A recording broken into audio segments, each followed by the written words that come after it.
rise and salute the flag, please. Pledge allegiance to the United States of America, and to the republic for which it stands, one nation, under God, indivisible, with liberty and justice for all.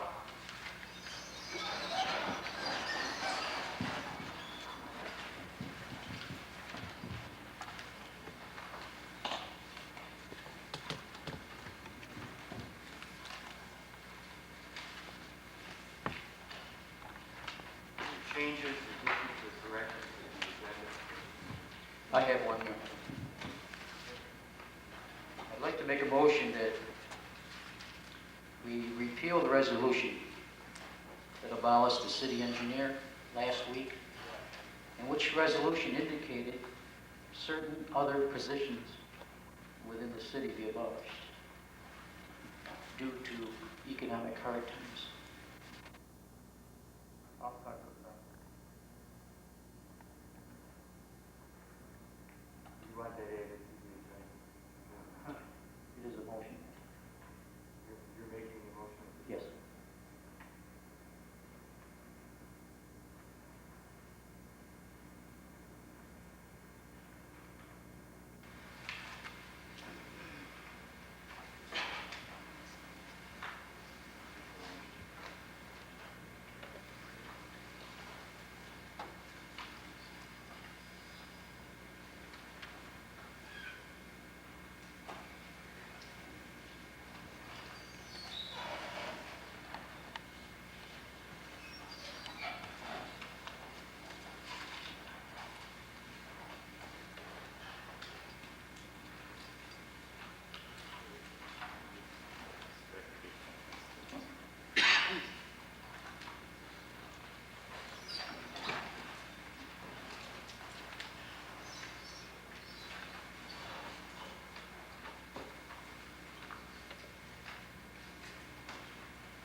Resolved that the resolution, which was adopted on July 28, 1994, in which the abolishment of the city engineer's job was passed, is hereby rescinded in its entirety. Excuse me. Is that motion open for public discussion before you vote? Thank you.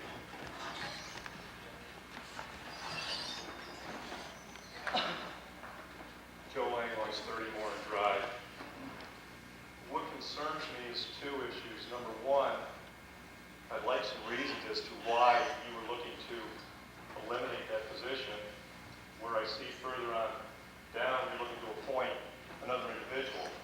Is that individual going to be working for free? Or was this elimination of a position to create funding to hire another individual?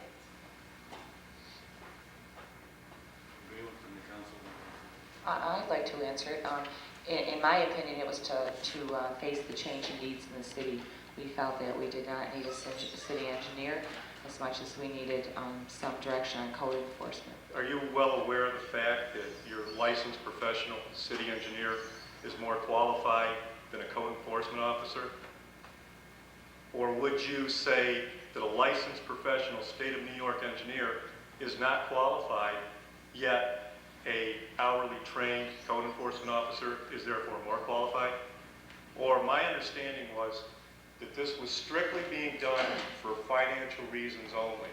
If you're saying that that's not the case, then obviously the engineer was not doing his job properly, or you were looking to eliminate his position just to create another position, which is not fair to the city, nor is it fair to the city engineer, nor is it fair to the residents of this city.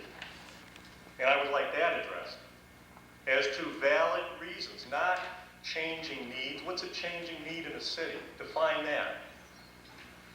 Well, we didn't feel we needed the engineer's services. Why is that? That's what I'm saying. You can arbitrarily sit there and tell the public anything you want to tell the public. What I'm asking for is you made a vote, you made a decision based on facts. If you didn't make it based on facts, and it was made based on either a conflict with the existing engineer, which my understanding was that wasn't the case. And I just would like some facts as to why that decision was made. Obviously, if you can't address factual issues, then you either should not have voted for it, or you can just tell me you just don't like the guy, so you voted to eliminate his position and create a position for somebody you do like. So I ask the question again. From a factual standpoint, why was that position eliminated?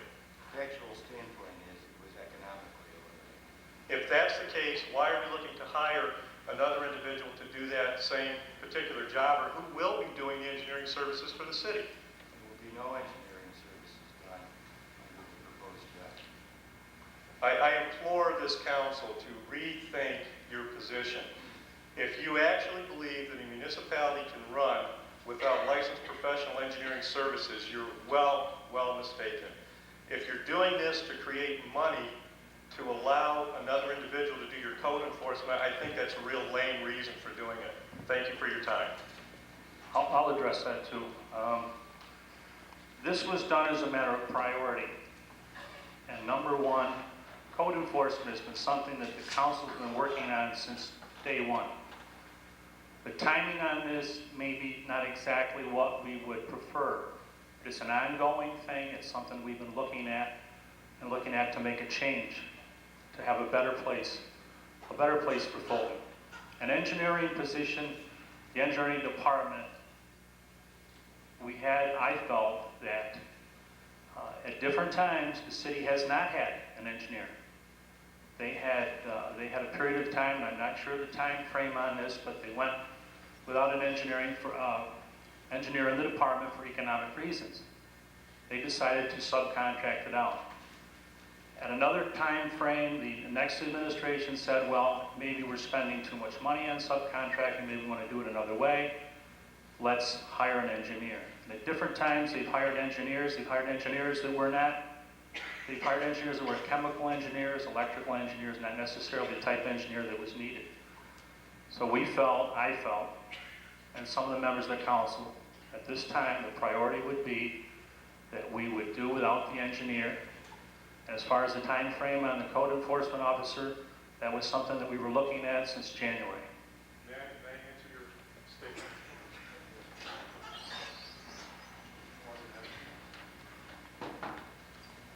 First and foremost, people are missing the point of codes. Code enforcement is not beautification. Code enforcement is public safety. Get that right out of your head if you think it's to beautify your city. It is to provide safety for the residents of the city and nothing else. That's why you have codes. You don't have codes for beautification issues. You have codes for safety reasons. When I hear everybody telling me about cleaning up the city, that is not code enforcement. That's beautification. If you want to hire a beautification engineer, then go hire a beautification engineer.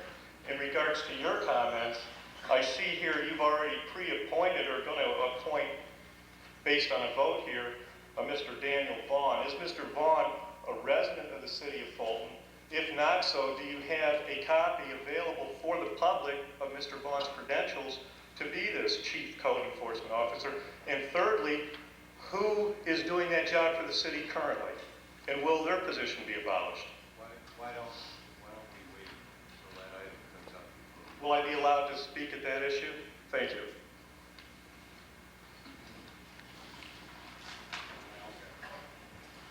I would just add one thing in addressing Bob. If in fact the council members felt that we do not need a city engineer, we do need code enforcement, why then is not the resolution stated that way? It reads to be due to economic hardship. Certain positions within the city have been analyzed. My question, Bob, who among us analyzed these positions? I certainly have not partaken in any analytical study of position. I'm not in agreement with the wording of this resolution. I might add, the first time I laid eyes on this resolution was after the council meeting, due to being added to the agenda rather late. Jim, you're referring to what resolution? Which one? Resolution to abolish city engineer.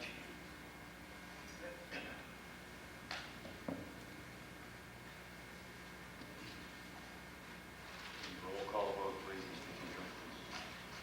Alderman Lincoln. Yes. Alderman Tiramidge. Yes. Alderman Weston. No. Alderman Cavallero. No. Alderman Trowbridge. No. Alderman Allen. No. Motion is defeated, Your Please call the roll now. Honor. Alderman Lincoln. Here. Alderman Tiramidge. Here. Alderman Weston. Here. Alderman Cavallero. Here. Alderman Trowbridge. Here. Alderman Allen. Here. Mayor Fuller. All present, Your Honor. Read the first item on the agenda.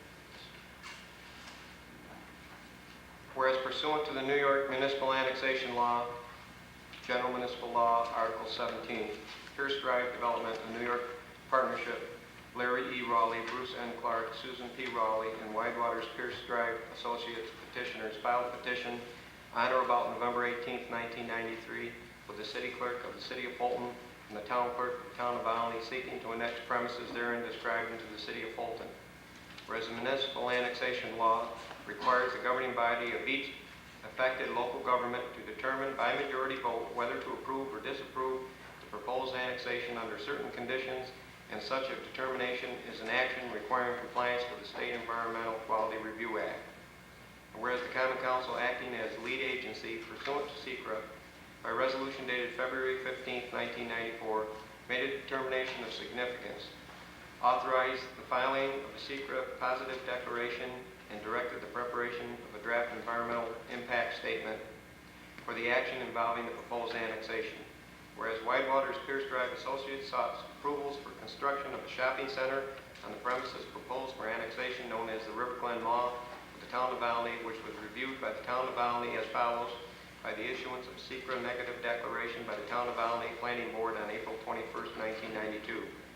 By approval of rezoning of the subject premises by the Town of Olney Town Board to Convenience Business B-1 District on May 14, 1992. By final site plan approval by the Town of Olney Planning Board on June 16, 1992. By the issuance of a building permit by the Town of Olney Zoning Enforcement Officer on July 12, 1993. And further construction of said River Glen Mall Shopping Center has been commenced and is about to begin operation. Whereas a joint public hearing under the Municipal Annexation Law was conducted by the Town Board of the Town of Olney and this Common Council on January 20, 1994 concerning the proposed annexation in a secret full environmental assessment form filed with the petition for annexation. Whereas both the Town Board of Olney and this Common Council were required to conduct coordinated review of the proposed unlisted action of the annexation. Whereas the Town of Olney made a determination of significance and issued a secret positive declaration dated February 10, 1994. Whereas in furtherance of the positive declaration issued by this Common Council on February 15, 1994, public scoping has been accomplished and a draft has been prepared, distributed to members of this Council and the Mayor for their reviews. Where SECRA requires the preparation and filing of notice of completion after a lead agency has determined a draft EIS is adequate for public review, whereas the public hearing has already been conducted on January 20, 1994, and a petition for annexation in accordance with municipal annexation law. Public scoping has been conducted, and the nature of the comments received at both the annexation public hearing and in public scoping are somewhat similar and have been addressed in this subject draft EIS. And it appeared that a public hearing is not required under the circumstances. Now therefore be it resolved that the draft EIS, including Exhibits A through N, is hereby found acceptable pursuant to 6 NYCRR 617.8 for purpose of public review and comment, and be it further resolved, this Council, as lead agency, shall receive written public comment until and including September 6, 1994. Be it further resolved that the Mayor or City Attorney shall cause to be filed a notice of completion of draft environmental impact statement in the form attached and distribute the same along with a copy of the draft EIS according to law, and be it further resolved that at the conclusion of the comment period established herein, a final environmental impact statement shall be prepared according to 6 NYCRR 617.15I, and all substantive comments received, and their source shall be identified and responded to in writing and submitted to the Common Council as lead agency for consideration and acceptance and filing according to law. Be it further resolved that the mayor and/or city attorney should take such other additional action as may be necessary to further the intent of this resolution, and that this resolution shall take effect immediately. I'll move it. I'll second it.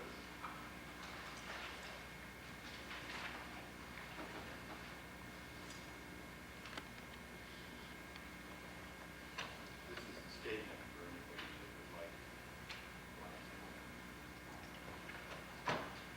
Anybody? Please call the roll. Alderman Lincoln? Yes. Alderman Jeremy? Yes. Alderman Wesson? Yes. Alderman Cavallaro? Yes. Alderman Trowbridge? Yes. Alderman Allen? Motion is carried.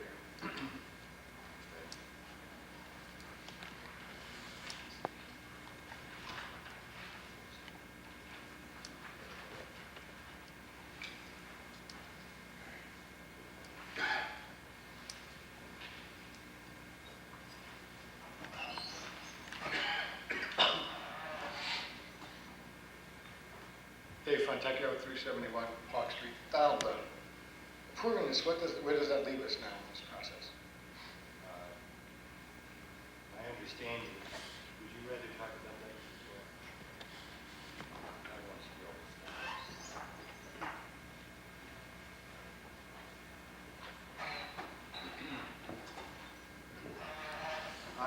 I'm Jim Dwyer, counsel for the Common Council concerning the annexation of the premises in question.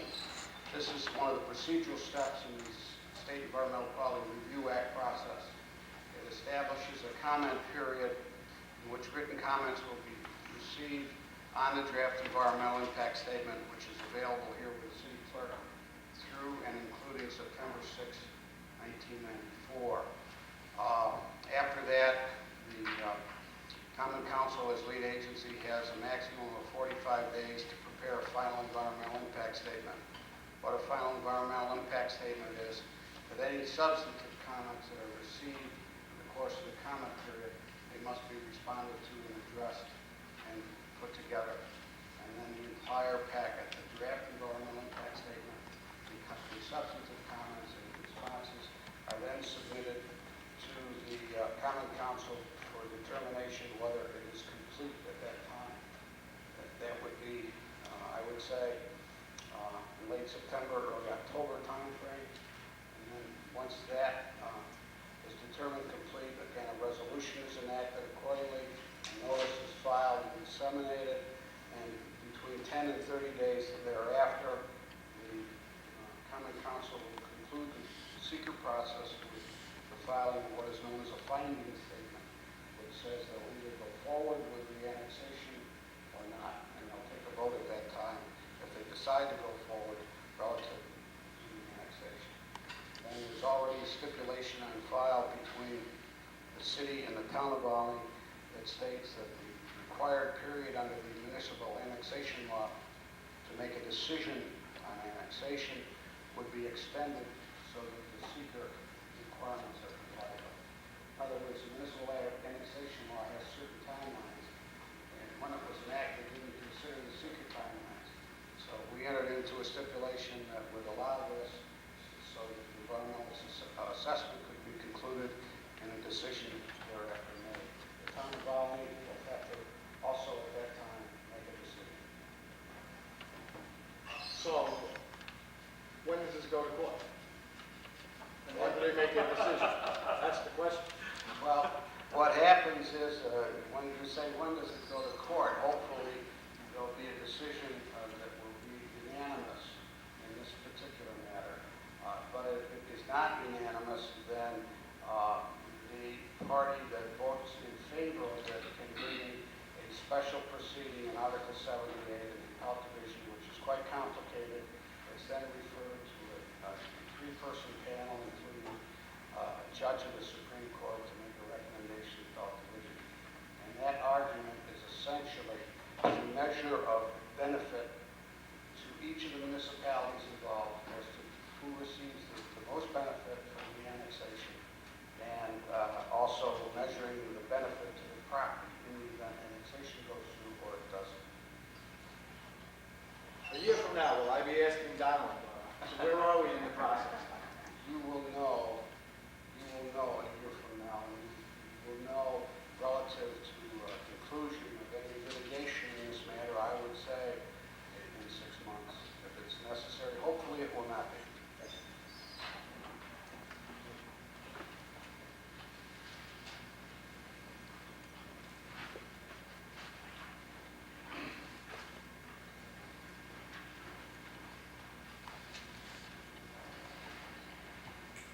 Resolved that the minutes of the common council meeting held on July 26, 1994 are hereby approved.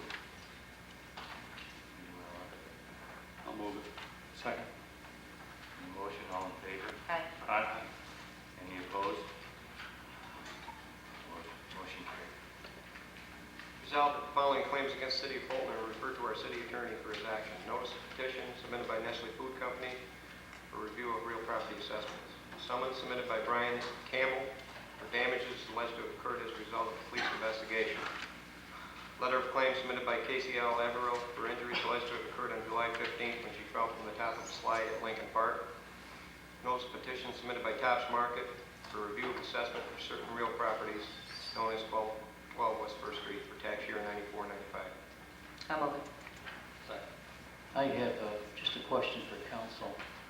Last week we had Empire Vision, East Lake, and KBC go through this process, and tonight we have 2 more. Is this customary each year? And what is the process that we undertake? For the past several years, a lot of the major businesses or industries have filed. It's called the certiorari proceeding. The process actually starts in May. They have what's called a grievance day, where any taxpayer, any person on property comes to the Board of Assessment review and file a grievance. The grievance committee looks at that material at that time. They have basically till the end of June to make a decision. If anyone wants to challenge the board's decision, they have to file a certiorari proceeding during the month of July. The procedure from this point is that I have to prepare an answer. I have to prepare what's called a bill of particulars. They have to answer that. It basically becomes a battle of appraisals. They have to hire an appraiser, then at some point, if we can't negotiate a settlement, we will have to hire an appraiser.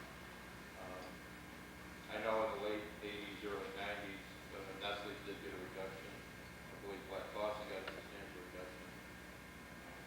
Silver got a reduction. And obviously, if you read the newspapers, it's going on in all municipalities. Niagara Mohawk hasn't filed anything here yet. I think we're probably the only one of the few municipalities where they haven't. Which probably means our assessments are too low. That's a very long procedure. Thank you. And the motion, we have a motion in a second. Yes. And the motion, all in favor? Aye. Any opposed? Motion carried. Resolved that the city of Fulton, subject to the approval of the city insured, hereby sponsors Riverfest to be held on August 12th, 13th, and 14th.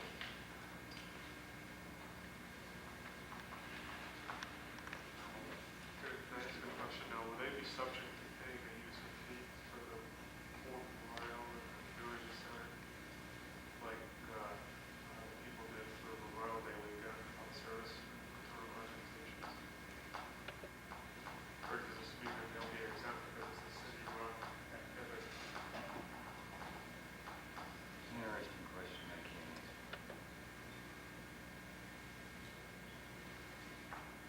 Because my feeling is, Memorial Day weekend, the good things that the organizations do with that money, I believe that the city should waive those fees, because it comes back into the community.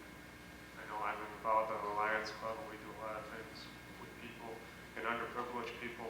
They have eye problems, and that money can go towards that. I just think it's a better way if we can kind of help those service and concerned organizations along, as well as the Riverfest, and we should exempt them. We do, I think we do help, and we did make some arrangements this year within the union to reschedule workers with sufficient notice so that we did not have to charge janitorial service. The small fee we ask of them is none of the costs that we really take in electricity. What we do give to these organizations, it's a very, very small cost. Somebody want to offer that? Yeah. Mr. Allen. Need a second? Second? On the motion, all in favor? Aye. Any opposed? Motion carried.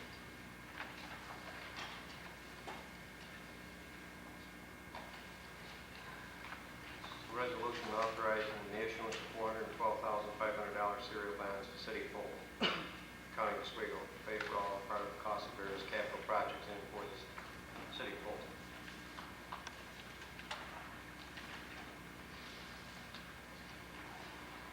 Excuse me, Mayor. I would think that we'd want to look at item 6 maybe before item 5.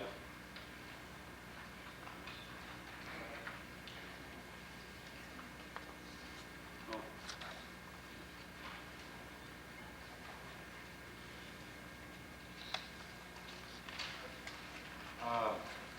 Okay. You had me confused, that's right. What the statement that's being made is that the next item is included in that bond anticipation note. The next item will determine the final value of what that recycling vehicle costs. The bond anticipation note, you can't borrow more than the vehicle costs. That's just a budget number. Do you want to switch it? No, I don't think Joe had a chance to get that answer that we had asked him. Sorry about that. That's just a budget number. The number in the resolution is a budget number. You can't, if you buy a truck for $110,000 because you set a budget number and a bond anticipation number of $125,000, you can't borrow $125,000. You don't have to borrow.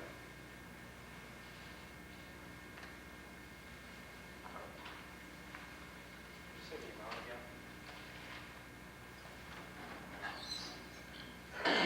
Harvey Thompson, 709 Stewart, could you read the amount again? The 412.5 or 512.5? 412.5. I'd like to make a comment before we talk about that any further. One of the items on there is the $150,000 reconstruction of water wells at Great Bear. Based on some of the council's questions at the last meeting, I would like to suggest that we not include that in as part of the capital projects at this time until the council's had enough time to further look at some options and look at some more details on exactly how that's going to work. You then want to Amend that. amend the resolution downward by, The resolution would then read, Your Honor, $262,500. Take out $150,000 for that.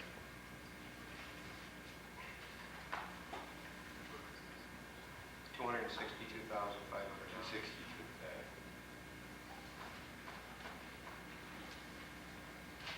You offering that amendment, Mr. West? Yes, I'll move that. I'll second that. What again was the purpose of At the last meeting, I know that Kathy had a concern as to whether this was the right thing to do at this time. We've had some conversations with some people that are familiar with the Great Bear water wells, and we're trying to just get enough information together so that we can determine whether we want to go through with this particular process at all. We just need more information, that's all. And the information packet put together by the water commissioner did not suffice, also. Well, that was part of it. It was certainly a very thorough packet, but we're still looking at other options, other ideas. On the amendment, please call the roll. First ward. Second ward. Yes. Third ward. Yes. Fourth ward. Yes.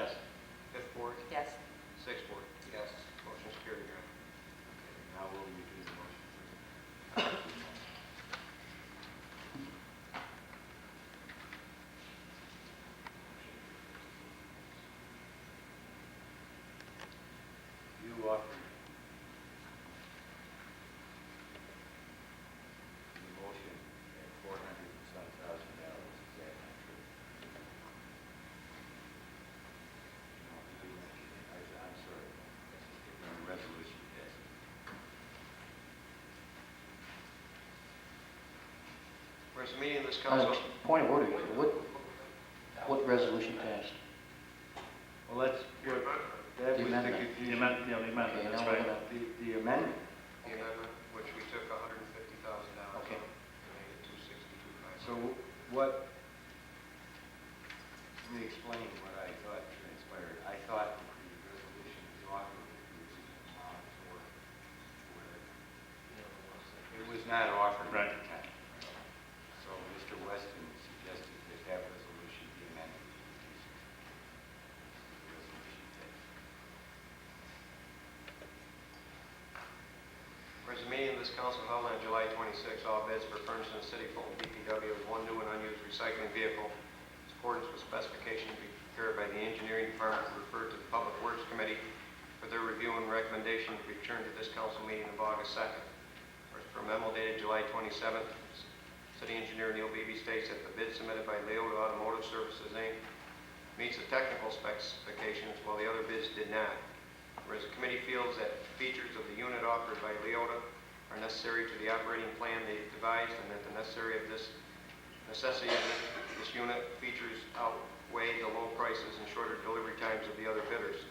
Whereas the council agrees with the recommendation made by the Public Works Committee, therefore be it resolved that the bid for furnishing the city of Fulton DPW with one new and unused recycling vehicle be awarded to Leota Automotive Services, Inc. and the net bid amount of $113,420, which includes a trade-in of $4,500, subject to the issuance of a bond anticipation note. Can I ask a question? Due to our economic hardships here in the city, why wouldn't we be looking possibly at the bid submitted by Tracy Road Equipment for $109,469?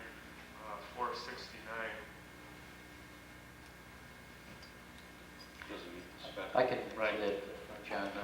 We reviewed the bid was spec to the Public Works Committee specifications. We need a specific vehicle to carry out this program.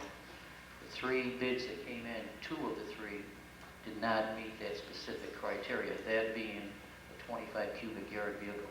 The other was a 23, and I believe the other was a 20. That did not meet our needs. I believe that there's someone here from Tracy Road Equipment that would like to speak to the council. I'm Jim Costello with Tracy Road Equipment, and I don't know where this Packer doesn't meet the specs. I have the Packer representative here in the back room, the 25-yard guy.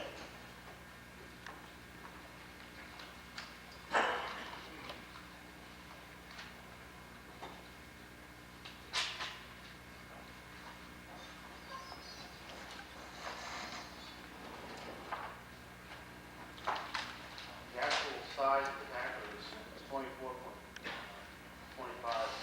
cubic yards. The reason it's not 25 is because the division of the Packer, you've got two separate Packer containers on this unit for the two bins. I looked at our competitors' information, the D&H, literature.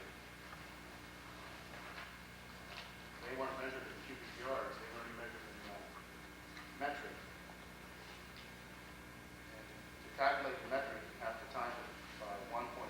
If you do that, their body is actually only 20 cubic yards. And I have that right here in the literature, if anybody would like to see that.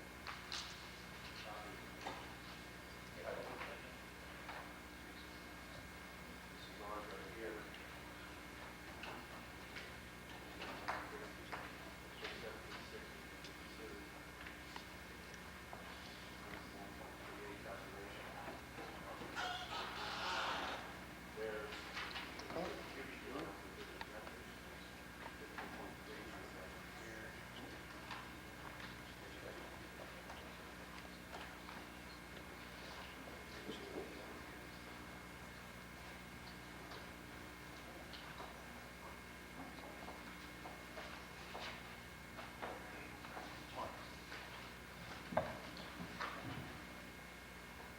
This is the vehicle you're offering?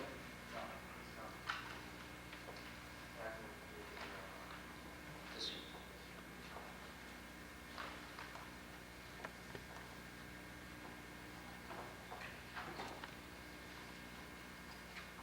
This Patmore, I believe, Tim, was not automatic transmission.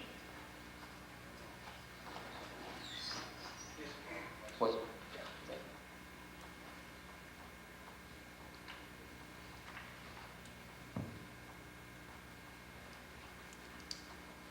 Do you recall a particular exclusion why we ruled this one out? The only reason we excluded it was because Neil said that he wrote him in all the specifications. They did not. And it was the body size, as we had discussed in his office, so there might have been a miscalculation on the metrics, and in all fairness, we should think of pulling this and looking at the information a lot more closer. We're certainly not out. We do want the best price. It did not meet specs, what we were told. If there's a miscalculation in the cubic yards, it certainly may meet our needs at a lower price. I would recommend to pull this at this time and look at it and get a second opinion. Certainly, we know what meets our needs, and if it does meet our needs at a lower price, we do want to look at it. We were just giving some wrong advice. Appreciate it very much. Thank you. Thank you for bringing it to our attention. In fairness to the low bidder, this is one example of why you need some kind of engineering department to review these issues. Sir, we And had in fairness, may I please, in fairness to the low bidder, if he is correct, will he be awarded that contract? Absolutely. Is that- Absolutely. Is that a statement of fact, or will this go out to public bid? Because if he was the apparent low bidder, he should be awarded the contract. Well, at this time, we're going to take it back, but the city engineer was the one. Will you, since we don't have a city engineer, will you be hiring an outside engineering firm to review this? No, Who's going to review it? We still have, we have a We're of going this to, kind. It was our city engineer that made the recommendation as it was. but in the future, but in the future, okay, we're going to need somebody like a city engineer to review these things and put a PE Excuse me, stamp John, on it. before you leave, sir. Excuse me, John, I didn't mean to, but they were walking out. Oh, Go ahead. no, I just wanted to, Eh, reference you know, that point. In all fairness, it does also go to prove that no one's ever 100% correct. Our specification was 25 cubic yard capacity, compacting capacity. Does your vehicle do that?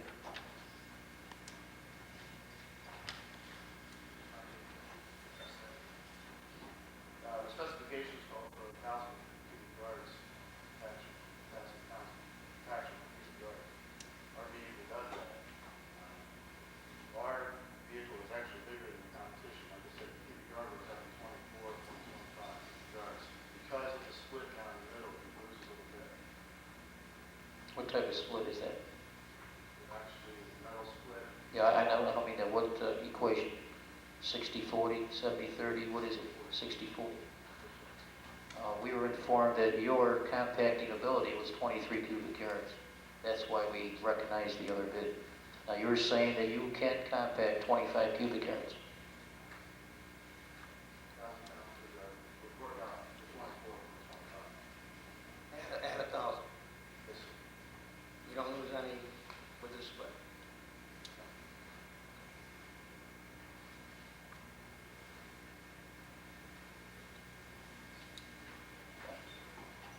I certainly think we can return it to committee once again. We certainly can. Thank you. Can I ask a question? Now, we're going to bring this back to the committee, when we'll come back to the council for a vote. Quickly, I assume, John, we're losing valuable time. The delivery of these vehicles, what is your delivery date? How many days?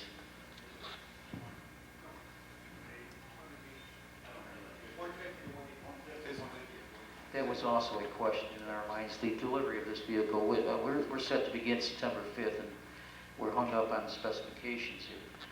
We will bring this back by special meeting if we need. Yes, meet as fast as we can. As a practical matter, what are your delivery times? I know what the specifications say, but as a practical matter, what are you running? 120, 150 days. Thank you. All right, John. Can we set a meeting at this time while we're all here together? I would agree to meet right afterwards.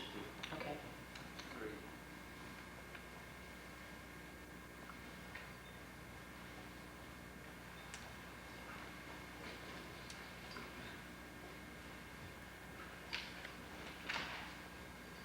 Is that tonight you're gonna have this?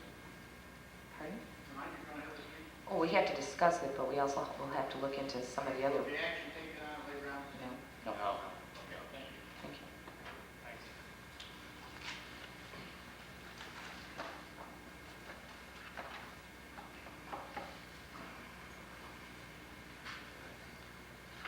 Resolved that the $5 charge for white good pickup is hereby eliminated effective Monday, August 8th, 1994.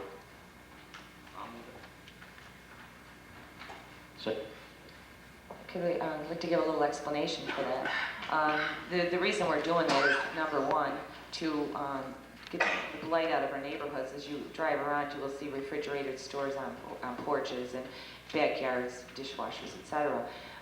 We did not make much. I think it was a matter of between $300 and $400 a year, and at the expense of trying to make the city look nicer. And the thing that we do make money off of this delivery, there will be a once-a-month pickup of these goods.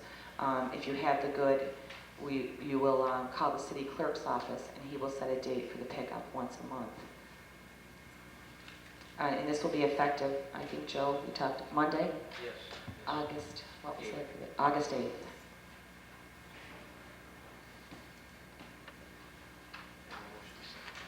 On the motion, all in favor? Aye. Any opposed? Motion carried. Resolved that Daniel Vaughn, residing at 11 Holly Lane, Liverpool, New York. to interrupt, what became of item 5?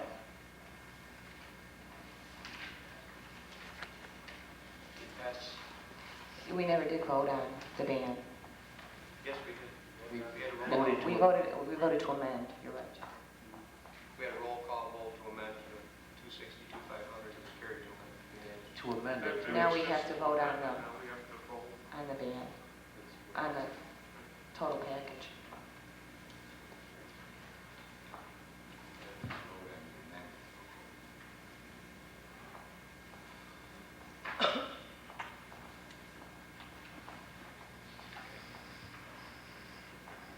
Resolution authorizing the issuance of $262,500 zero-year bonds to the city of Fulton. Pay for part of the cost of various capital projects in the city of Fulton.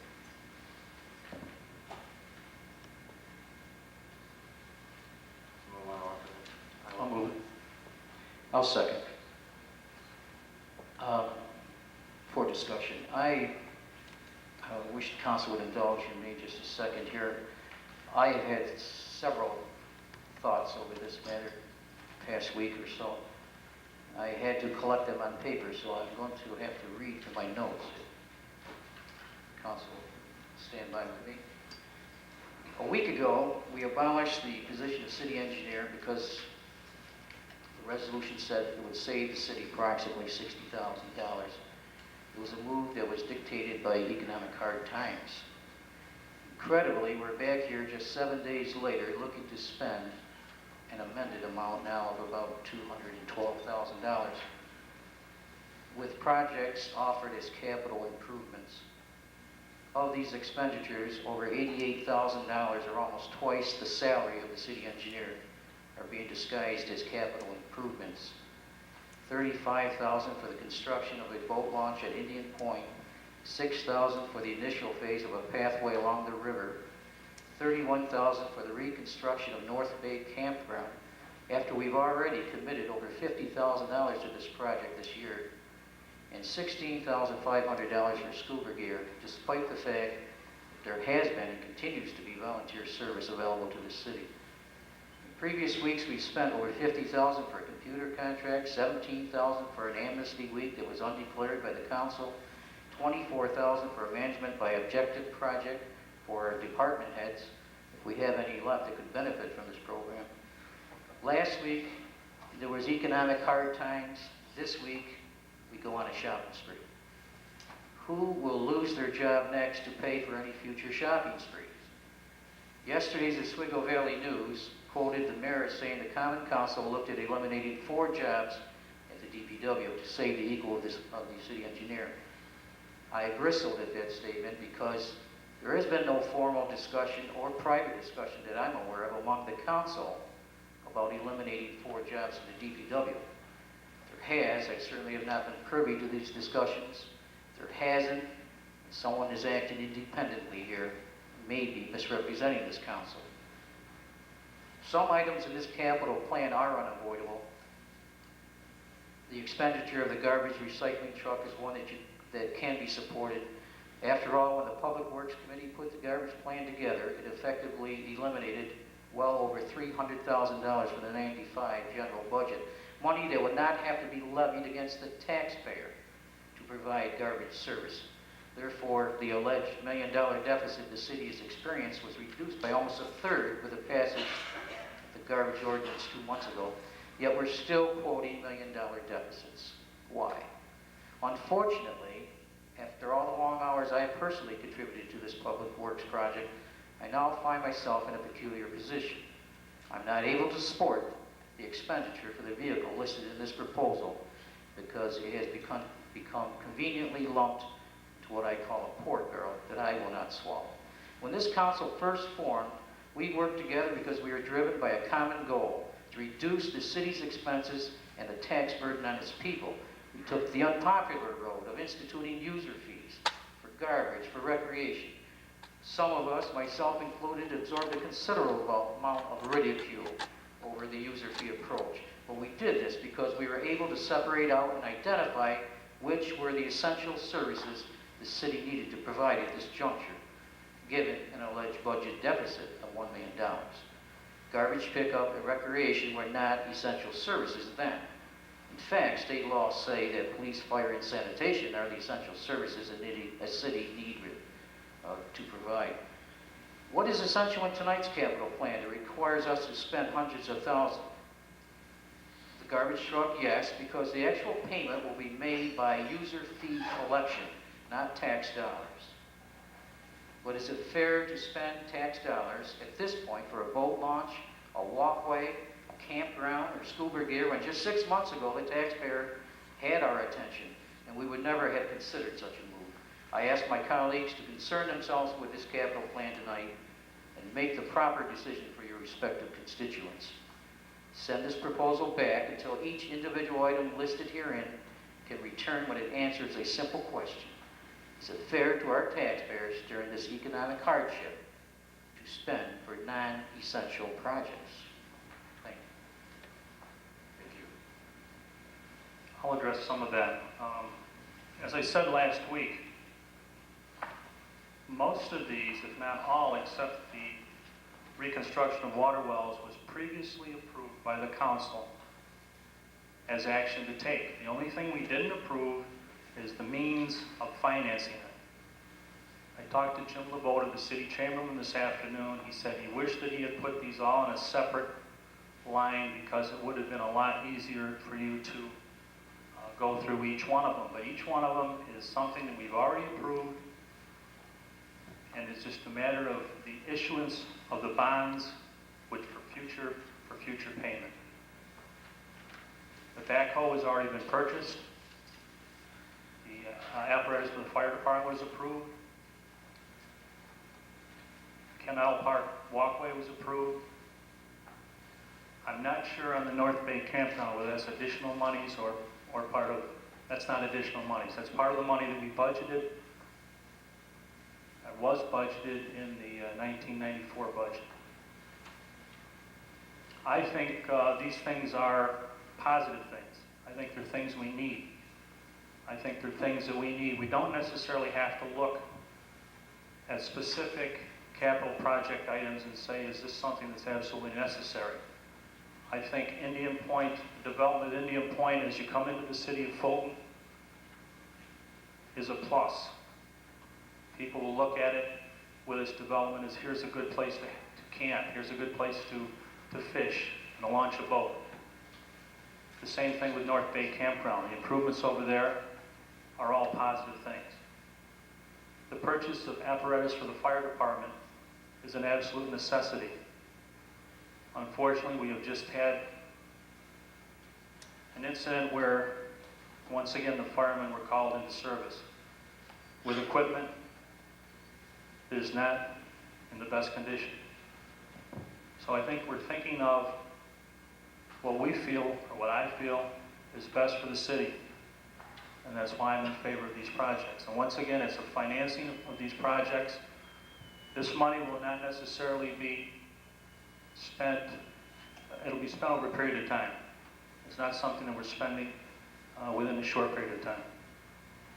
Just to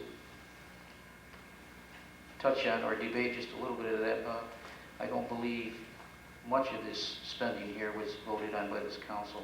Application for iced tea was done by the prior administration. The point here is we do not here tonight have to spend money if we are in fact declaring we have economic hard times. How do you eliminate jobs and then put in a boat launch? That's the point. And with regard to scuba gear, once again, a tragedy happened on the waterway, but once again, volunteers were there to do the necessary work. Yeah, the problem is not the people doing the work. The problem is the equipment in order for them to go into the water safely. Yeah, I had something to that too, Bob. I have a copy of a resolution on that waterfront or iced tea project, which was passed in September of '93. So that commitment was already made. And I'm not trying to pass the buck on that. I frankly think it's a good idea. But that commitment was made in '93. Exactly, Joel. A commitment to make application, but we here tonight do not have to accept and spend money. That's correct. Okay.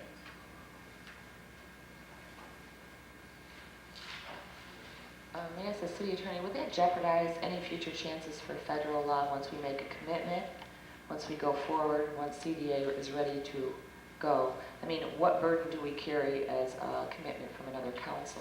Well, I think as a practical matter, there's a lot of work that goes in these applications, both at our level and at the state and federal level. And if you're going to start approving projects and then declining projects, you're not going to get favorable treatment at those other levels of government. I agree with that. I don't know if that's the law or whatever, but as a practical matter, they're just not going to deal with it. There's every municipality in the state and the country that's looking for these grants.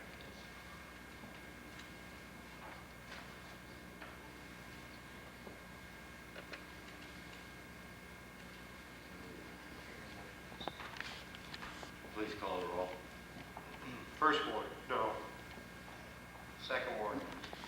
No. Third ward? Yes. Fourth ward? Yes.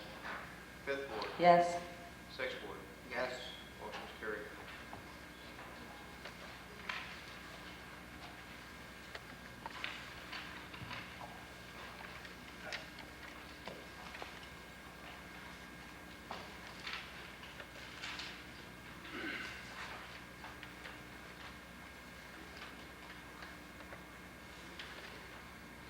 Whereas Daniel Vaughn, residing at 11 Holly Lane, Liverpool, New York, is hereby appointed as Chief Code Enforcement Officer of the City of Fulton.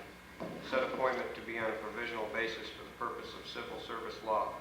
Be it further resolved that pending further resolution, local law, ordinance, or other legislation, said Daniel Vaughn shall have the authority to act in the capacity of the building inspector, zoning inspector, and building official. And it is further resolved that the Municipal Civil Service Commission shall proceed with certification of position as required by Section 22 of the Civil Service Law. I want to talk about this particular issue.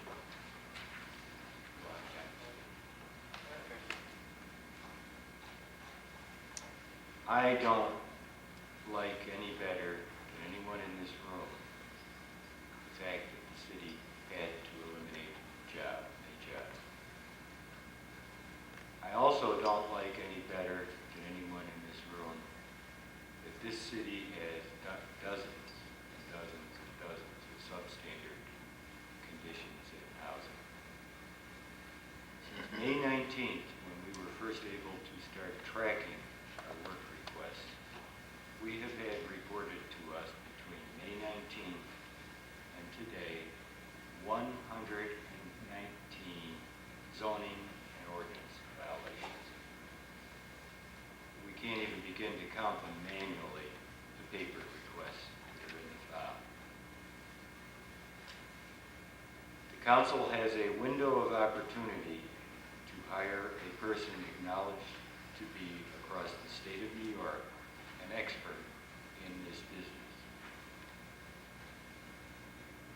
I guarantee you there has never been, and I emphasize, never been, an employee hired in this city who has undergone the personal background checks of Mr. Vaughn.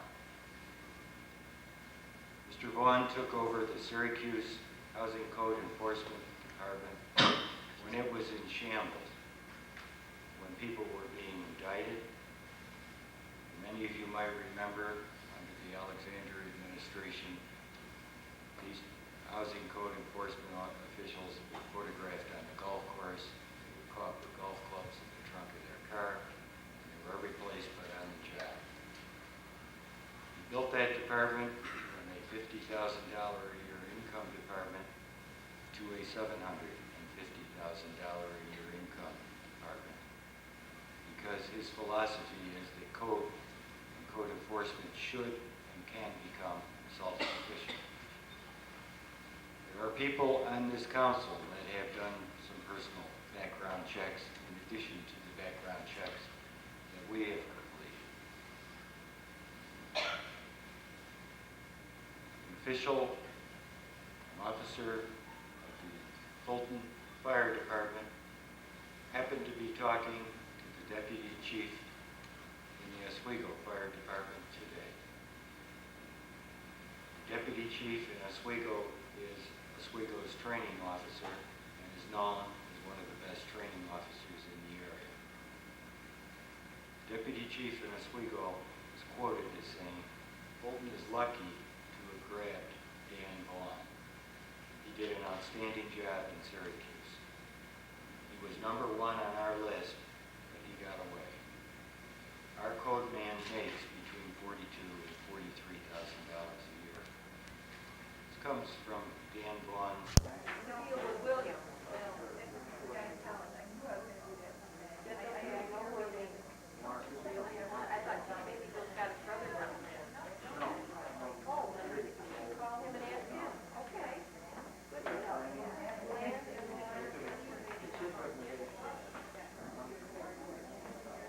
Portable now.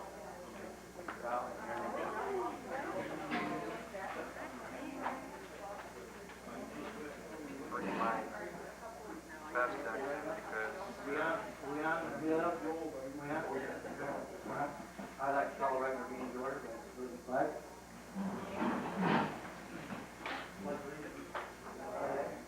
United States of America, to the republic for which it stands, one nation, under God, indivisible, with liberty and justice for all. I open the meeting to any public concerns.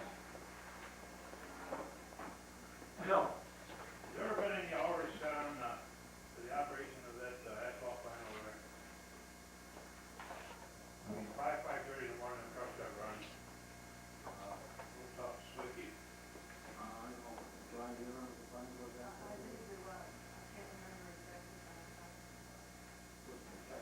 right, thank you. Any other public concern? Sue? Yeah, I was just wondering, unfortunately, I didn't get a chance to attend a work session yesterday. I took too much time off already, but I was wondering if you folks might give us a little bit of a summary of, how the work session went and, what's the latest and maybe decisions of how it's going. Well, we'll cover that part of the agenda. Okay? Any other public concern? Mayor? I just wanted to make a couple of remarks. I'll only take a second. Sure. I wanted to let you know that at the village board meeting last night, we took no action on the historic preservation issue. I received your letter. I feel it's important that the town board know that there's always two sides to the story. And sometime when we've got some time, I'll sit down and we'll talk about it. But there was no action taken last night. Another thing,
Any other public concern?